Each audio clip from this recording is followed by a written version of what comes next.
If you're new here, my name is Seth. I'm one of the pastors here at The Well, and I just want to start off this morning by just acknowledging how excited I am about Rooted. So we had this plan where we're like, okay, we want to get 47 people signed up for Rooted. That was like, technically the number was 47.5, so maybe it was like we actually wanted 48 people to sign up for Rooted. And we were a week out from registration closing. And I'm like, guys, we have 20 people signed up. Like, we are not going to hit this goal. And you guys blew it out of the water. We have 77 people signed up to go through Rooted. Yeah.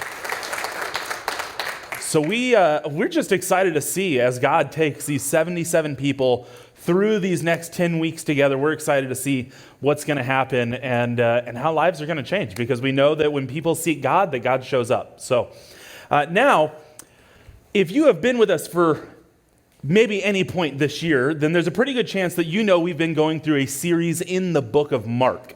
So we've been going through for a while now. Mark is only 16 chapters, but we have finally, today, we're making it to chapter 11. So we're getting there. We're getting there. And this whole series has been pointed at how Jesus is the unexpected king. The unexpected king. And I think that one of the most notable things is that seems to be here is that we have this desire. They, the original apostles, they had this desire for Jesus to come as fully God. But we don't always care as much about the human side, right? We don't reflect as much on what it meant for Jesus to be fully human. But as we've been reading through this, we have seen over and over again just how human Jesus is. And we've been going through this, and there have been so many times that we've gone through the gospel narrative, and we've seen that it says that Jesus had compassion. He felt compassion for people. Or like when we looked at the rich young ruler, it says that Jesus looked at him and loved him. And so we see these human moments. And then what happens is when real life happens to us, right? We have this like lofty picture of Jesus in the Bible, but then real life happens to us.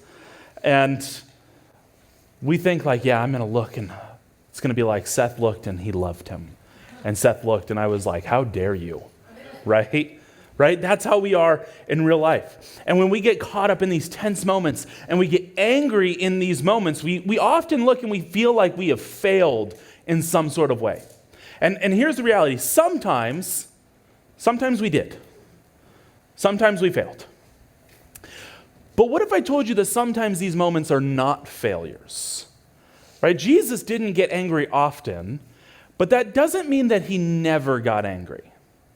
So then the question is, what is it that makes Jesus angry? So once again, if you've got your Bibles, we're going to be in Mark chapter 11, and we're going to see exactly what it is that makes Jesus angry. And so Mark chapter 11, starting in verse 12, it says, "The next day, as they were leaving Bethany, Jesus was hungry, and seeing in the distance a fig tree and leaf, he went to find out if it had any fruit. And when he reached it, he found nothing but leaves, because it was not the season for figs. Then he said to the tree, 'May no one ever eat fruit from you again.' And his disciples heard it." What a moment, right? Now see, at first glance, Jesus is hangry, right? Like, we get it. We've been there. We've been hangry. We can empathize with that. We've been there where it's like, man, Seth, you just need a Snickers, man. Like, you are not yourself right now. And I've been there with my kids where I'm like, guys, we were out eating somewhere the other night, and my kids had lost their minds. And then the food finally came out to the table, and it was silence. I was like, yes, see, you are hangry. You're good now. So we get that. We get when we have done things, and we look back and we regret those things, and we realize, man, if I would have just had a little bit more food, right? I would have been fine. Here's the reality. Every Sunday after second service, y'all are all right, but second service, every Sunday after second service concludes, there are two things that I want. One is a fat nap. You guys know what I mean. Like Sunday naps, there is something different. There is something holy about Sunday afternoon naps, right? Like they just hit different. I think all of us know that. They're on another level. The second thing I want is I want a spicy deluxe meal from Chick-fil-A. And you know, If you know anything about Chick-fil-A, you know you can't get that because Chick-fil-A is closed on Sundays. And so every time I have these cravings, I remind myself of this moment because it's kind of like Jesus has pulled up into the Chick-fil-A drive-thru and he's like, oh, I hit the jackpot. There's nobody here. I'm first in line. Oh, it's Sunday. That's why there's nobody here, right? And then he curses Chick-fil-A and says, you will never produce chicken again. And here we are, right? But the reality is that this is bigger than just being hangry, right? I think we know that intrinsically, whether we're familiar with the story or not. We're like, there's got to be something more here than Jesus is just kind of out of sorts because he needs some food. This fig tree actually opens our story, and then we're going to leave it for a moment, and then the fig tree is going to come back into the story because Mark, the gospel author, he is trying to communicate something to us. There's a bigger deal than just being hangry or Jesus disliking figs. See, the core of the problem is that from a distance, the tree shows all signs that it is going to be a tree that is producing fruit. Until you get closer and you realize that there is absolutely no fruit. The tree deceived you. And I think that's one of the reasons that when we talk about Christianity and how we're doing in Christianity, we talk about whether or not we're bearing fruit, right? We talk as Christians, nobody else talks like, Christians talk weird, guys. I don't know if you've acknowledged that ever, but we talk about like, what fruit are you bearing in your life and stuff like that. This is how Christians talk. But we recognize that we cannot just have the appearance of being Christians, but we actually need to be producing the things that should be naturally flowing out of somebody who claims Jesus as their king, right? Okay. Whew. I felt like a softball, guys. I don't know. Maybe I need to tone this one down a little bit. See, Dallas Willard was a philosopher and a theologian. He called this kind of Christianity, he called it barcode Christianity, right? Basically, he was talking about these people who they believe in Jesus, but they only see the rest of Christianity as a means of sin management, right? And so not actually something to transform your life. And not actually digging deeper in what it means to be a disciple or a follower of Jesus. This is like when you go to the grocery store and you're there for I'm just getting bread, right? But if that bread has a barcode that reads peas, guess what you're paying for? Like the machine doesn't know. The machine's not like, wait a second, right? The machine's just straight up like, that's the barcode for peas. You're paying for peas. Management's going to order more peas, whether you walked out with a loaf of bread or not. It has nothing to do with what the item itself is. Do you get what I'm saying? It's just the appearance of the barcode. This is external Christianity, where there is absolutely no internal weight to it. Back when I was in high school, I had like really, really long hair. Like we're talking like halfway down my back. Super curly, like not quite Titus, but also not that far off, right? And so,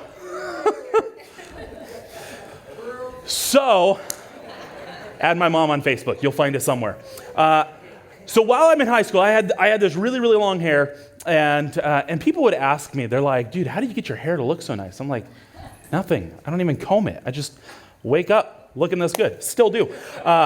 And I specifically remember this one time that I had one of my friends, best friend, over at my house. He would come over often. We would hang out all the time. And I mean, we're high school boys. You know what high school boys do? They prank each other. They get into trouble. They do all the things that they're not supposed to do. And so there's one moment, one prank that will always stand out in my mind.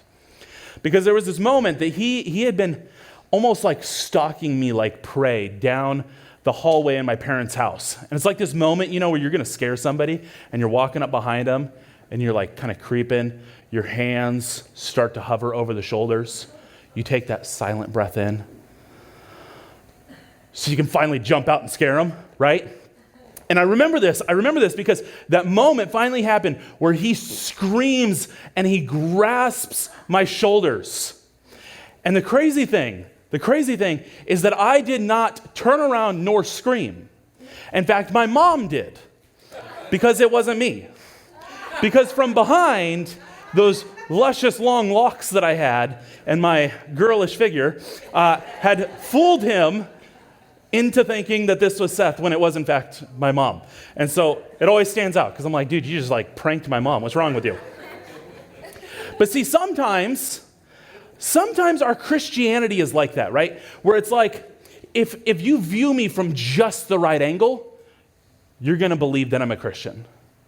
But you better hope that you don't have to turn around, right? Because if you turn around and you see what you really are, and that you're just hoping for that barcode to get you into heaven when the time comes, and you're not actually investing your life in Jesus, man, we just better hope that we never have to turn around.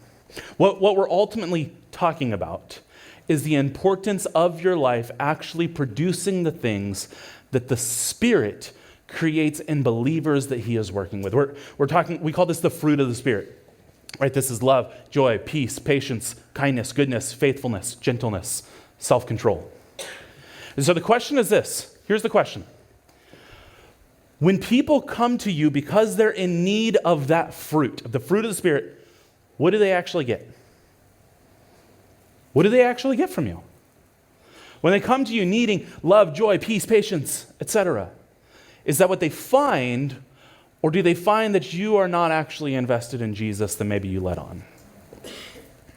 Are they able to actually empathize with Jesus in those moments because when they come to you and they're hungry for the fruit of the Spirit, they find, just like Jesus did, that there are leaves, but there's no fruit at all. There's nothing coming from this. Are they able to use you as the excuse why they don't show up on Sunday mornings anymore? Or when they come to you, do they find that you have absolutely been filled to the brim with the things of God? That you've been waiting for this moment to love and invest in others? Do they find that when life squeezes you and puts the pressure on, that you are just overflowing with faith? And you have put everything you have, all the chips in to following God. Right? It's often one or the other. Because here's the thing. It's actually the fruit that you bear outside these four walls that's going to make the biggest impact regarding what happens inside these four walls. Right? You can come to church and you can look like a Christian in here, but how much does that matter?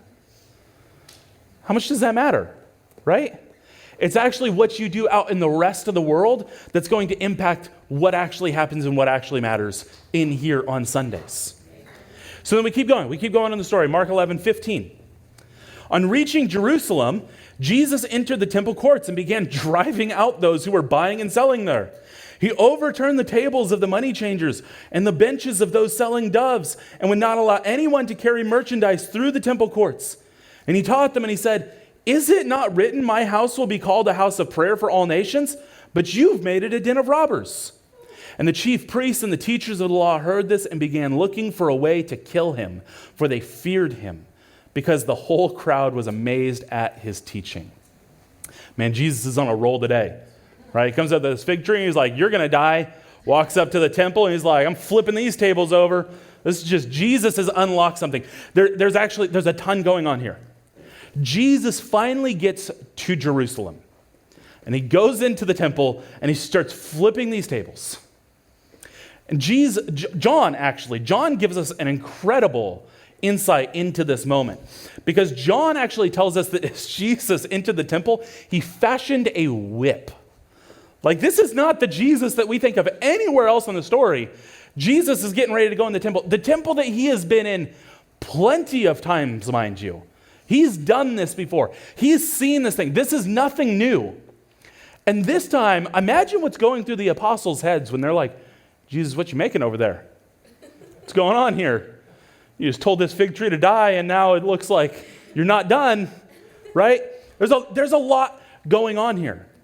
And I think that this was this moment where something unlocked in Jesus that his closest followers had actually never seen before. Now, here's the crazy thing. Mark, this guy who has the shortest gospel, this guy who writes fewer details than any other gospel author, wrote more about this moment than any of the other gospels. All of them address it in some regard, but Mark wrote the most, and yet he didn't actually tell us why Jesus did it.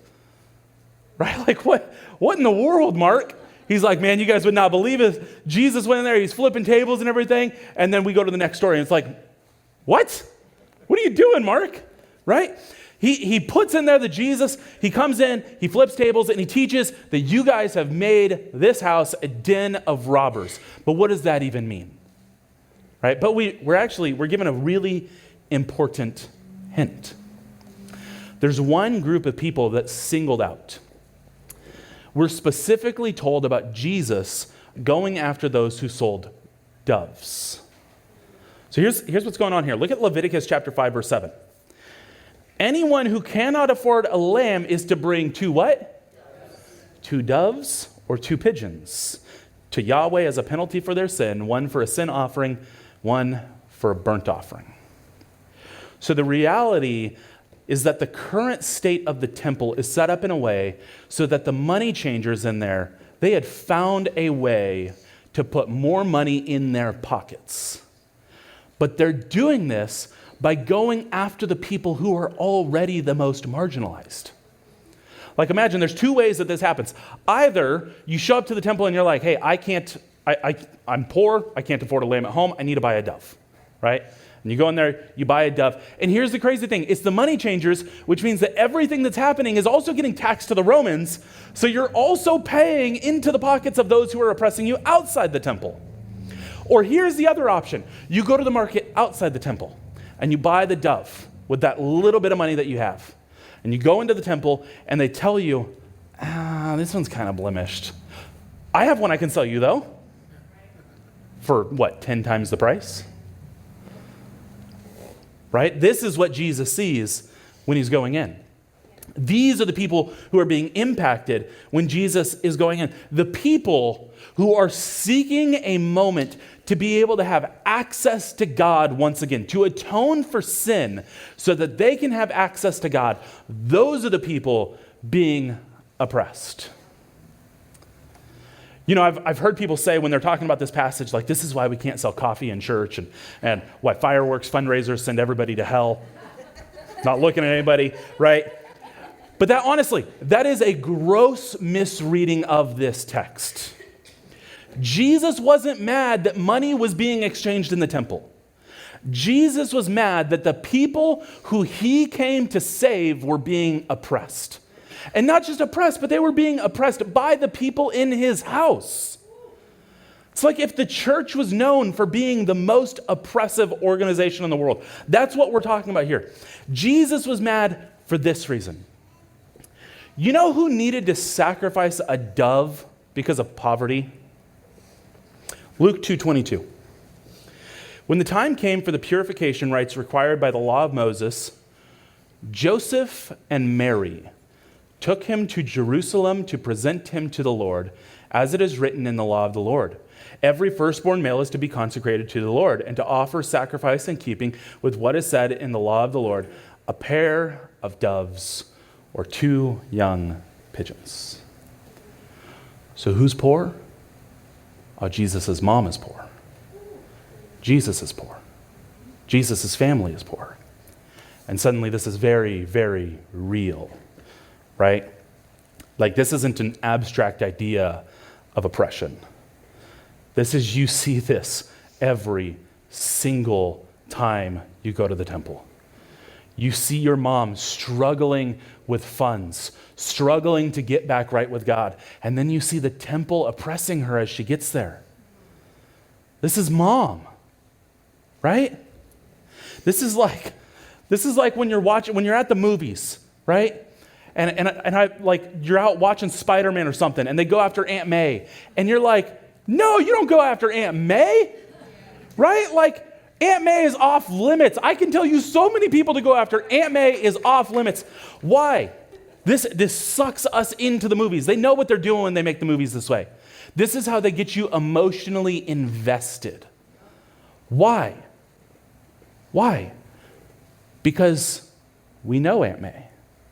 We know her story. All the other people that the Green Goblin kills that we don't care about, we're like, we don't know your story. Who cares? Like, it's a movie. We're like, it's fake. It's fine. And then Aunt May, and we're like, how dare you? right? Suddenly it's not fake anymore.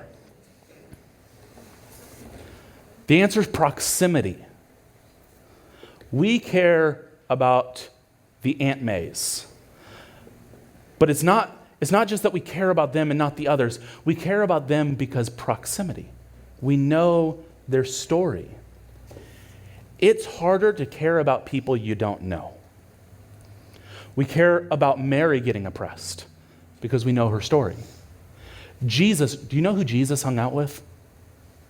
He hung out with the worst of the worst, the poorest of the poor, the most marginalized in society. And so guess who he knew? It wasn't just his mom that he knew that was getting oppressed by the temple. It was probably the vast majority of people who were poor that Jesus personally knew. He had personally invested in and knew their story. Jesus allowed himself to become one of them. So here's the big idea. Jesus comes to ensure that everyone has access to God, not just the powerful, rich, and religious elite. Jesus comes to make sure everyone has access to God. See, when we see that the temple is taking advantage of Jesus' mom, we immediately get emotionally invested again, right? But Jesus is actually, he is helping us to reorient this in a way that drives the emotion even deeper. This way, what Jesus is doing is he wants us to see humanity in a deeper way, in a more connected way. Jesus wasn't just flipping tables for his mom. Jesus was flipping tables for everyone who was being oppressed by the temple. What makes Jesus angry isn't just people taking advantage of his immediate family. It's anything in opposition to human flourishing. Jesus has created you and me for specific purposes. He wants a certain life for us. And it's the things that get in the way of that make him angry. This is how we are as parents too, right? Like if something gets in the way of your kid's dreams, you're ready to go. You're ready to fight, right? Like you're taking the earrings out and you're like, let's go, whatever it takes. Jesus cares about us that way. But most importantly, what makes Jesus angry is anything getting in between humanity and God. Right? That's what the temple was ultimately doing. Oh, you want to make this sacrifice to get your sins forgiven? You're going to have to cough up more money. You're going to have to pay us more. Otherwise, you don't have access to God, and who knows what's going to happen to you then. Right? This is what they were doing. That's actually the thing that connects all of this together. Jesus was angry because the money changers were taking advantage of those who were already the most marginalized. But I think we often miss the thing that Jesus said right before he called out these men for turning his father's house into a den of thieves. Jesus said that the thing that the temple was supposed to be was a house of prayer for the nations. Not just a house of prayer, but a house of prayer for the nations. See, to any good Jew, you're immediately, Genesis 12:3 is on the mind. You're immediately thinking of Genesis 12:3, where God tells Abram, I'll bless those who bless you, I'll curse those who curse you, and all nations will be blessed through you. All nations. God's heart was always for all nations. And here's the crazy thing. Not only were they not praying for all nations, not only were the money changers set up in the temple court, which was used to oppress the most marginalized, but the place, the location, the temple court was the only place that Gentiles, non-Jews who had converted to Judaism, this is the only place they were allowed to pray and worship. And the Jews came in and said, nope, off limits. This place, prayer for all nations. And they said, nah, only the Jews can be here. See, the temple itself was the opposite of a racist institution. But the Jews found a way still to be racist.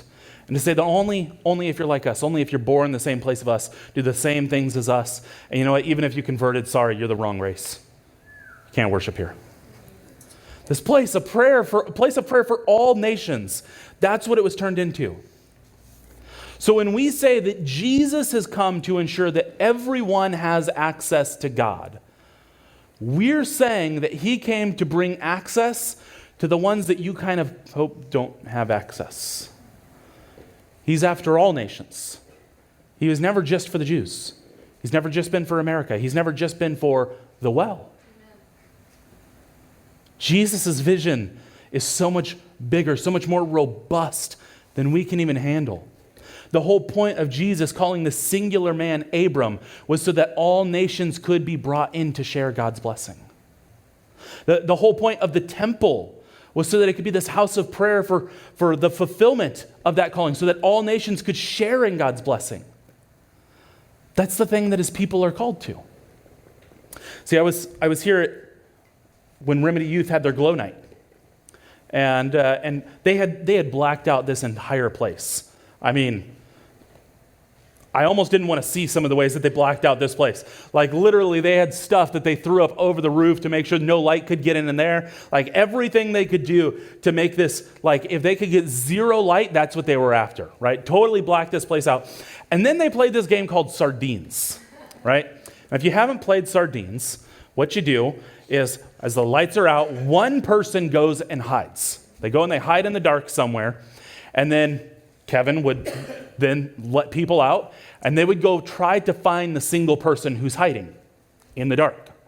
But here's the thing, when you find the person, you get in the hiding spot with them, and you stay there. And then more people start to find the hiding person, and you get a bunch of sardines in this hiding place, right? Do you get the game? Makes sense, right?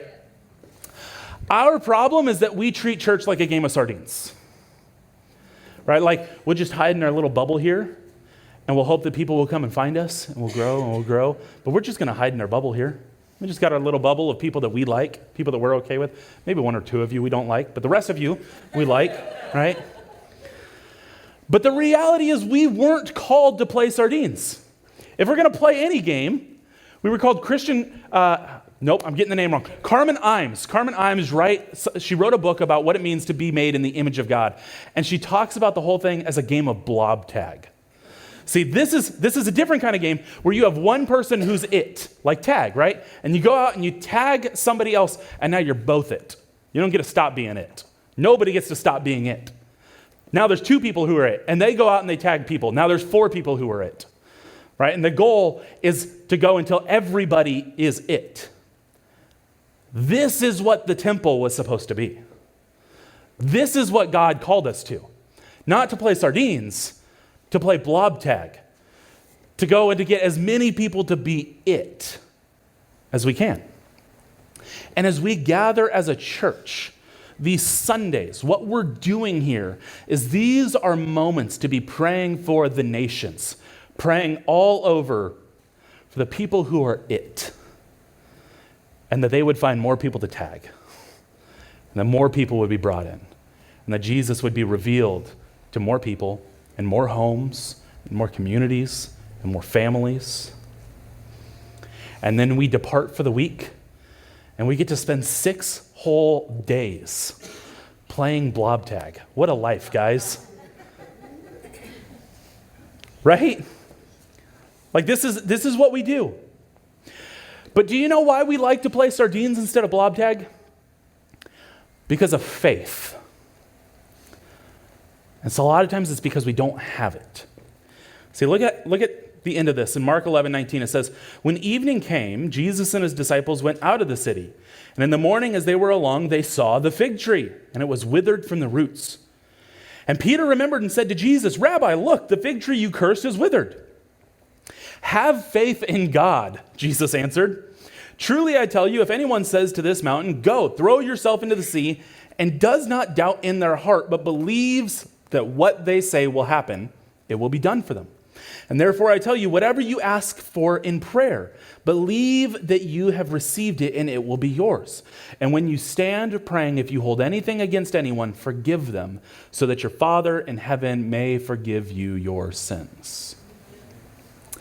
See, the temple was understood as this place that was particularly effective for prayer.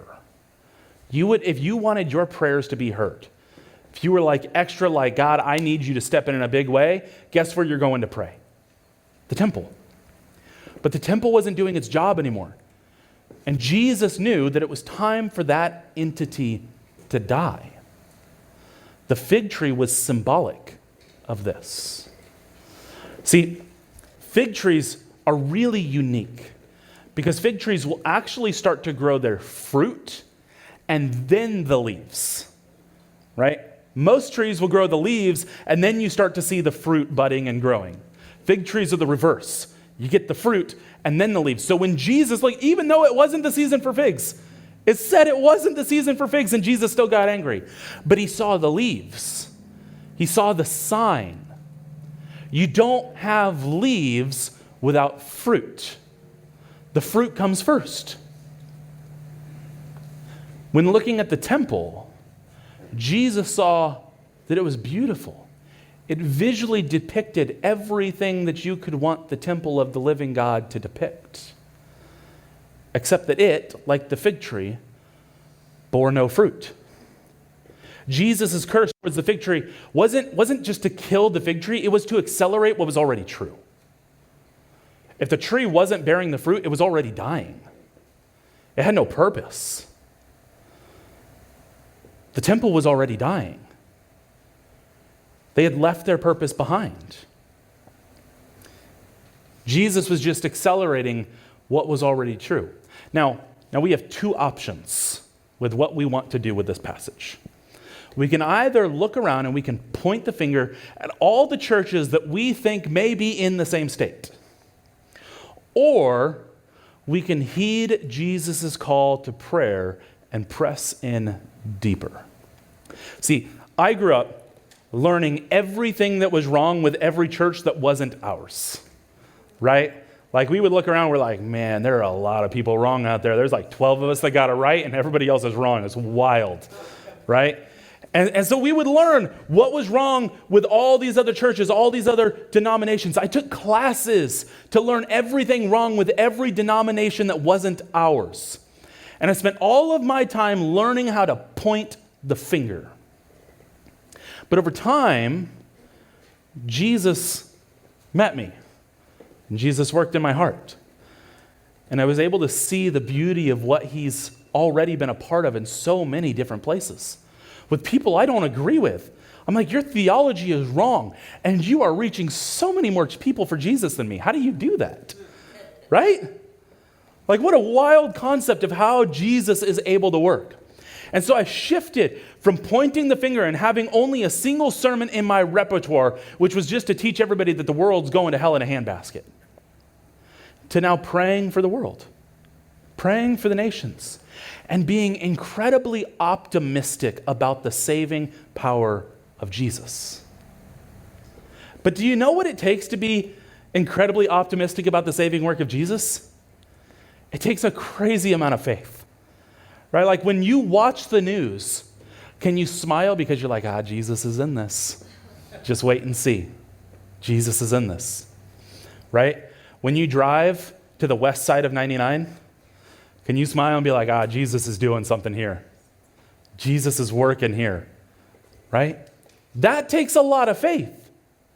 See, Jesus, as he does, invites us into this crazy tension that makes almost no sense. He invites us into this place where we can and should be angry about the injustices that are happening around the world. Right? Jesus is flipping tables. We're supposed to be like Jesus. And he invites us into this place where we should be angry about the injustices of the world, and yet where we are simultaneously optimistic about the work that he is doing. That's the tension we're called into.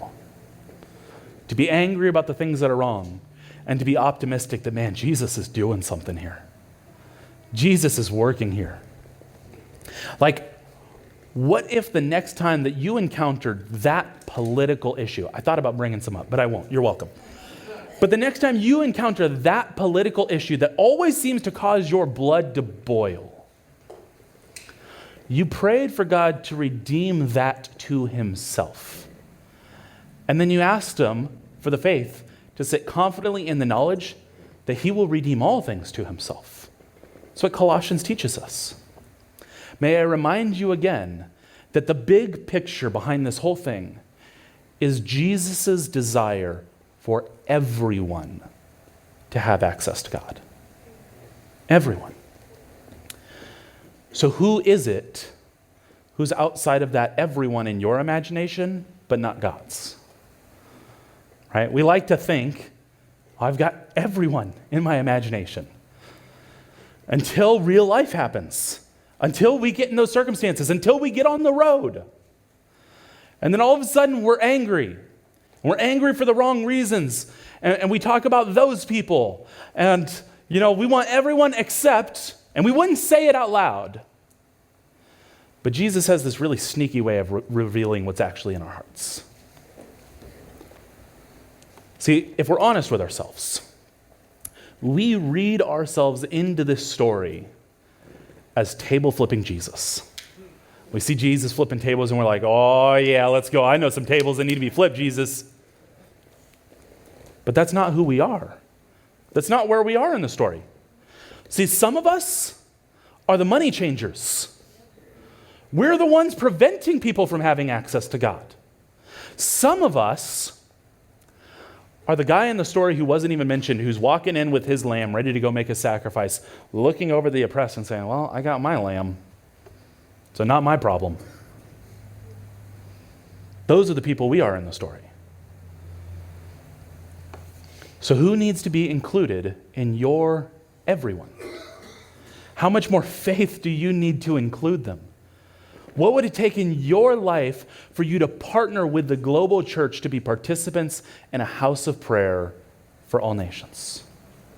So 3 takeaways for us. Number 1, pray for more faith. Pray for more faith, right? Like this is how my prayer life started, is I would pray and I'd be like, God, prayer doesn't make sense. Please help. That's how it started, right? There is nothing wrong with going to God and saying, God, I need more faith. You know what Thomas did? We call him Doubting Thomas. That's what he's known for. Think about that. Like, through all generations forever, you're now known as Doubting Thomas. And yet, this was the guy who said, Lord, I believe, help my unbelief. Sometimes that needs to be our prayer. God, I have faith, but help me where I lack faith. Number 2, invite someone new to your table. Why do we care about the Marys and that Jesus' mom was oppressed? Proximity. Close that proximity between you and others. Invite new people to your table. Share stories. Listen. Hear what others are going through. And number 3, read Psalm 47. I don't normally give a lot of reading assignments, but I really wanted to this week. Read Psalm 47. The nations belong to Yahweh. We get so caught up in this little group. And so read and ask God to shift your mindset to who he's after, who he loves, who he's for. So number 1, pray for more faith. Number 2, invite someone new to your table. And number 3, read Psalm 47. Now maybe your reality this morning is actually that you have been outside of that everyone. Maybe you're the person outside of that everyone. Maybe your reality is that you've believed the lie that you are too far gone and that God wouldn't want you anymore. That there's no way he could love you anymore. I want you to know today that God is calling you into his family. God is inviting you into his family to be a part of what he's a part of. I want you to know that Jesus fights for you. That when you feel like you're outside the everyone, this table flipping is for you. He's coming after you. And he won't let anyone or anything get in his way of you knowing just how deeply loved you are. Today is your opportunity to step out into faith. I want you to know that if the Bible says if you confess with your mouth that Jesus is Lord and believe in your heart that God raised him from the dead, you will be saved. And so we're going to shift into this moment of worship. And I want you to know we're going to have a prayer team in the back. I will be back there as well. And if you need prayer, if you have questions, if there's just things that you're wrestling through and you don't know what to do, we're back there for you. We would love to pray with you. And we would love to see a moment where you can step into God's everyone. Would you pray with me? God, we just thank you this morning that you are a God who fights for us, that even in our brokenness, in our sin, in all the things that we do wrong, in the brokenness of our own hearts and desires, that you come after us, that you want us. And Jesus, may we steward ourselves to you well. I pray over this church that we would be a church who recognizes this massive mission that you're a part of, and that we would excitedly jump on board. That we would step into the crazy things that you call us to. That you would give us faith where we lack it. And that we could be exactly the people who you have created us to be.